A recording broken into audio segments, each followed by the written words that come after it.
Pada bulan Nisan, tahun ke-20, pemerintahan Raja Artahsasta, ketika menjadi tugasku untuk menyediakan anggur, aku mengangkat anggur dan menyampaikannya kepada raja. Karena aku kelihatan sedih, yang memang belum pernah terjadi di hadapan raja, bertanyalah ia kepadaku, "Mengapa mukamu muram, walaupun engkau tidak sakit? Engkau tentu sedih hati." Lalu aku menjadi sangat takut. Jawabku kepada raja, "Hiduplah raja untuk selamanya. Bagaimana mukaku tidak akan muram kalau kota, tempat pekuburan nenek moyangku, telah menjadi reruntuhan dan pintu-pintu gerbangnya habis dimakan api?" Lalu kata raja kepadaku, "Jadi, apa yang kau inginkan?" Maka aku berdoa kepada Allah semesta langit. Kemudian jawabku kepada raja,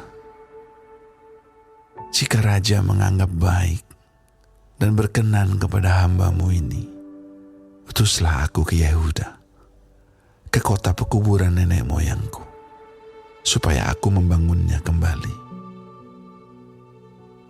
Lalu bertanyalah raja kepadaku, sedang permaisuri duduk di sampingnya, "Berapa lama engkau dalam perjalanan? Dan bilakah engkau kembali?" Dan raja berkenan mengutus aku, sesudah aku menyebut suatu jangka waktu kepadanya. Berkatalah aku kepada raja, "Jika raja menganggap baik, berikanlah aku surat-surat bagi bupati-bupati di daerah seberang sungai Efrat, supaya mereka memperbolehkan aku lalu sampai aku tiba di Yehuda. Pula sepucuk surat bagi Asaf, pengawas taman raja, supaya dia memberikan aku kayu untuk memasang balok-balok pada pintu-pintu gerbang di benteng bait suci, untuk tembok kota dan untuk rumah yang akan kudiami." Dan raja mengabulkan permintaanku itu, karena tangan Allahku yang murah melindungi aku. Maka datanglah aku kepada bupati-bupati di daerah seberang sungai Efrat, dan menyerahkan kepada mereka surat-surat raja. Dan raja menyuruh panglima-panglima perang dan orang-orang berkuda menyertai aku. Ketika Sanbalat, orang Horon, dan Tobia, orang Amon, pelayan itu, mendengar hal itu, mereka sangat kesal karena ada orang yang datang mengusahakan kesejahteraan orang Israel. Maka tibalah aku di Yerusalem. Sesudah 3 hari aku di sana, bangunlah aku pada malam hari bersama-sama beberapa orang saja yang menyertai aku. Aku tidak beritahukan kepada siapapun rencana yang akan kulakukan untuk Yerusalem, yang diberikan Allahku dalam hatiku. Juga tak ada lain binatang kepadaku, kecuali yang kutunggangi. Demikian pada malam hari, aku keluar melalui pintu gerbang lebak ke jurusan mata air ular naga dan pintu gerbang sampah. Aku menyelidiki dengan seksama tembok-tembok Yerusalem yang telah terbongkar dan pintu-pintu gerbangnya yang habis dimakan api. Lalu aku meneruskan perjalananku ke pintu gerbang mata air dan ke kolam raja.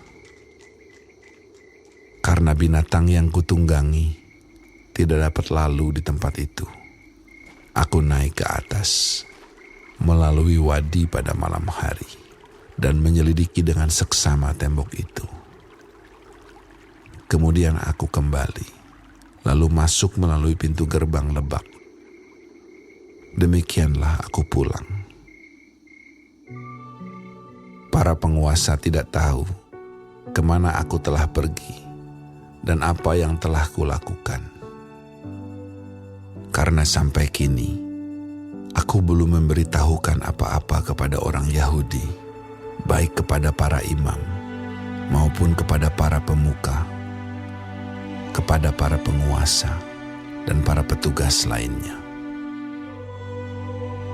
Berkatalah aku kepada mereka, "Kamu lihat kemalangan yang kita alami, yakni Yerusalem telah menjadi reruntuhan dan pintu-pintu gerbangnya telah terbakar. Mari kita bangun kembali tembok Yerusalem, supaya kita tidak lagi dicela." Ketika ku beritahukan kepada mereka betapa murahnya tangan Allahku yang melindungi aku, dan juga apa yang dikatakan raja kepadaku, berkatalah mereka, Kami siap untuk membangun.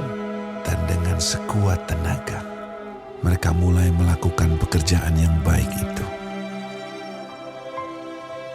Ketika Sanbalat, orang Horon, dan Tobia, orang Amon, pelayan itu, dan Geshem, orang Arab, mendengar itu, mereka mengolok-olokkan dan menghina kami.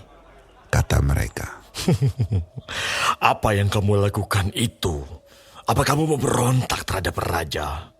aku menjawab mereka, kataku, Allah semesta langit, dialah yang membuat kami berhasil. Kami, hamba-hambanya, telah siap untuk membangun. Tetapi kamu tak punya bagian atau hak dan tidak akan diingat di Yerusalem.